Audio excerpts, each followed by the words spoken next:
This last year, I was diagnosed with PCOS, or polycystic ovarian syndrome, which, based on your common knowledge, you can probably guess is a taboo subject for a majority of the population because it relates to sexual organs. It is even something my own family rarely discusses, other than my tri-monthly visits to the doctor's office, where they give me different ways to tackle this deformity. They suggested birth control. But no, that was quickly vetoed by my parents due to its close familiarity with sex. Which for me wasn't the reason a form of birth control would be helpful, but for many teens in the US, a birth control is a main contraceptive for safer sex. Yet, whichever reason one might want to use a form of birth control, it is important that everyone is given that opportunity. So today we'll be popping our first pill as we look into how teen pregnancy is at a steady decline regardless of today's less strict ideals on teenage pregnancy: sex. Then we'll penetrate into the question, if these contraceptives help so many people, why are they so hard to come in contact with? And lastly, we will rip open the small square package and see why birth control goes beyond preventing pregnancy and opens the door to a hard conversation. So sit back and welcome to health class. And don't forget to enjoy the ride. Our first lesson begins in the pre-birth control era, when people would put themselves in harm's way to avoid accidental pregnancies because of multiple factors like social stigma, availability of safe options, and just plain misunderstanding. These harmful contraceptives include hot mercury, blacksmith's water, crocodile feces, and my favorite, beaver testicles. Yes, rounding up another animal's testicles is the perfect way to eliminate the effects of the ones that might have just impregnated you. It's really the perfect solution. But as crazy as these all might seem, can we really blame them? We all know how crumbling being socially outcasted can be in a world that puts reputation and social standings at such a high level of importance. However, this goes into our modern day because we are simply a species of habit. However, today we see a less strict hold into the idea of purity into marriage, and also a decline in teen pregnancies. In 1990, there were a total of 60 teen pregnancies per 1,000 teenage girls, and dropped down to 29 per every 1,000 in 2017. What we see change throughout this period in time is a more neutral look on teenage sex going into the 2000s, followed by it becoming a norm in the late 2010s. Now, I'm not saying that everyone should be having sex as a teen or before marriage, but I'm drawing attention to the benefits everyone should have for having safe communication with an adult about all kinds of topics.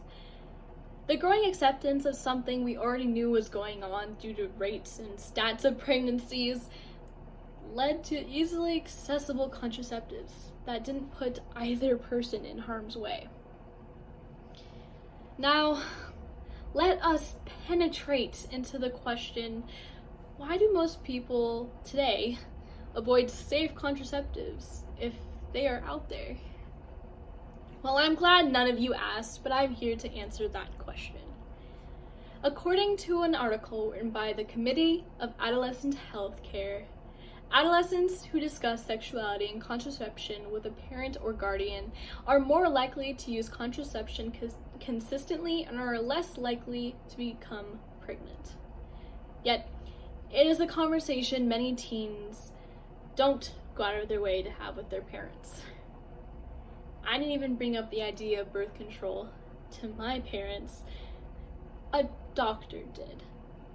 And I was still given a little sense of that distaste. And in the United States, you can only get an IUD in pill form of birth control with a doctor and parental approval.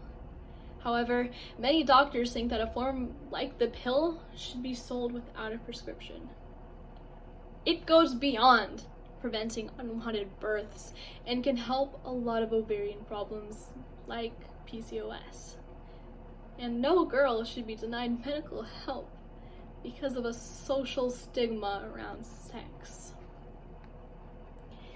With this ongoing debate for easily accessible birth control comes a lot of varying views from the parents.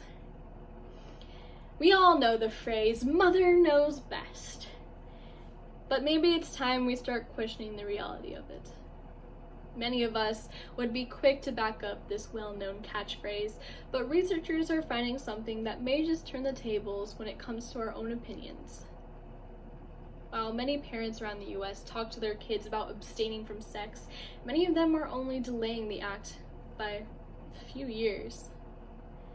This same situation caused many kids in Philadelphia to not talk to their parents when they had become sexually active, due to the fear of how their parents would react. This led the small town into a way of life where teens are at a higher risk for contracting sexually transmitted diseases and at a higher rate of unwanted pregnancies, simply because of the way their parents talk to their kids. While there are many more layers to this ongoing debate, it is clear that we need to break down social stigmas and start helping parents create healthy communication pathways with their children. House rules and family ideology play a big part in a kid's life, and parents should be allowed to set those standards with the inclusion of communication without punishment. Along with this is the breaking down of stigmas around sex so that the society we live in is nurturing instead of degrading.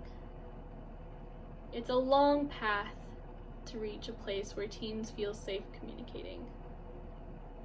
But let's start writing in that direction. Thank you.